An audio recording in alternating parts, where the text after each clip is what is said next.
का एक बहुत बड़ा फैसला सामने आया है और ये फैसला खासकर ईसाई समुदाय के और साथ ही ईसाई धर्म के अनुयायी लोगों के हक में है, क्योंकि हाईकोर्ट का यह फैसला है। उन्होंने कहा है कि अपने निवास स्थान पर आप प्रार्थना सभा कर सकते हैं, प्रार्थना सभा का आयोजन किया जा सकता है। प्रार्थना सभा के आयोजन पर किसी तरह की कोई रोक नहीं लगाई जा सकती और न ही लगेगी। शांतिपूर्ण तरीके से अगर प्रार्थना की जा रही है तो अनुमति लेना अनिवार्य नहीं है।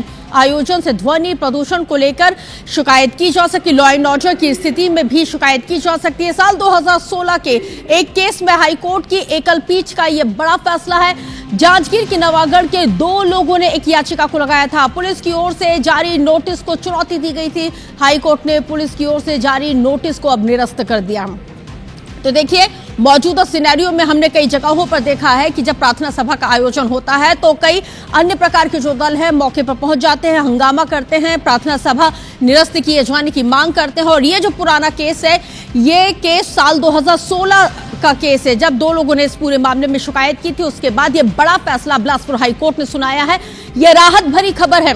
खबर इसलिए है क्योंकि अब किसी तरह की अनुमति लेनी नहीं पड़ेगी। लेकिन हाँ, जब आप प्रार्थना सभा का आयोजन कर रहे हैं तो आपके घर में अगर लाउड स्पीकर वगैरह ऐसी कोई भी चीज लगी है तो उसमें आपको जो ध्वनि है, जो आवाज है, साउंड को कंट्रोल करना होगा ताकि दूसरों को दिक्कत ना हो। हाईकोर्ट ने पुलिस की ओर से जो नोटिस जारी किया गया था उसको भी अब निरस्त कर दिया गया है।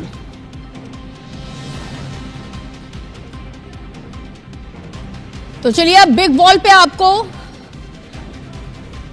हम एक एक चीज ग्राफिक्स के जरिए विस्तार से बताते हैं। देखिए, प्रार्थना सभा के लिए अनुमति जरूरी नहीं है, कोर्ट ने क्या कहा। अब जानिए कि आखिर कोर्ट ने क्या कहा। घर में प्रार्थना सभा के लिए प्रशासनिक अनुमति लेना जरूरी नहीं है, हाईकोर्ट ने साफ कह दिया है। कोर्ट ने पुलिस के नोटिस को यहां पे पूरी तरह से निरस्त कर दिया। इसके साथ ही अनावश्यक परेशान नहीं किया जा सकता, यानी कि कई लोग बार बार पहुंच जाते हैं ना परेशान करने के लिए, अब ऐसा कुछ नहीं कोई कर पाएगा। याचिकाकर्ता ने घर की पहली मंजिल पर हॉल बनाया है। घर के हॉल में 2016 से यहां पे प्रार्थना सभा का आयोजन ईसाई समुदाय के एक व्यक्ति के जरिए किया जा रहा था। याचिकाकर्ता ने धार्मिक अधिकारों की सुरक्षा को लेकर याचिका लगाई थी। प्रार्थना सभा के दौरान शोर शराबा होने पर कानूनी कार्रवाई की जा सकती है। कानून व्यवस्था के उल्लंघन पर भी कार्रवाई किए जाने का प्रावधान है, ये हाईकोर्ट ने कहा। तो देखिए, ये फैसला बेहद ही महत्वपूर्ण है। विशाल जुड़ गए ज्यादा जानकारी के साथ। विशाल, बड़ी राहत ईसाई समुदाय के लिए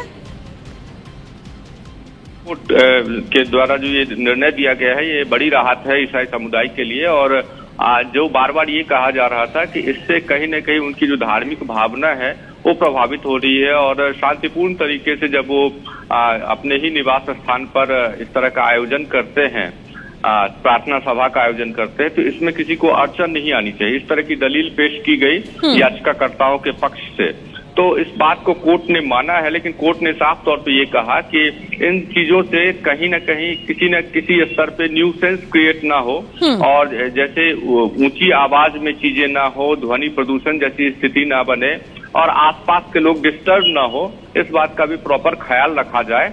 और अगर इस तरह की स्थिति बनती है तो उस पर बाकायदा शिकायत की जा सकती है और शिकायत के आधार पर जो प्रशासनिक कार्रवाई है वो किया जा सकता है। तो कोर्ट ने बहुत ही संतुलित निर्णय देते हुए साफ तौर पे ये कहा है कि किसी भी तरह की प्रार्थना सभा अगर जिस व्यक्ति के घर में इस तरह का आयोजन हो रहा है वो घर उसका है और वो व्यक्ति परिचित व्यक्ति है, समुदाय के बीच का जाना पहचाना व्यक्ति है, सब कुछ सही है, उसका घर का पर उसका मालिकाना हक है, तो वो एक सही तरीके से जिससे कि किसी को डिस्टर्ब ना हो प्रार्थना सभा को आयोजित कर सकता है और इसमें कहीं कोई अड़चन वाली बात नहीं होगी। इस तरह से जो लगातार याचिकाकर्ताओं की तरफ जो नोटिस दी जा रही थी, लगातार ये कहा जा रहा था उसको भी निरस्त कर दिया गया। वाकई में बड़ा फैसला है और इस फैसले हो सकता है आने वाले समय में ये फैसला अन्य समुदाय के लिए भी नजीर बन के उभरेगा। बहुत शुक्रिया जानकारी साझा करने के लिए।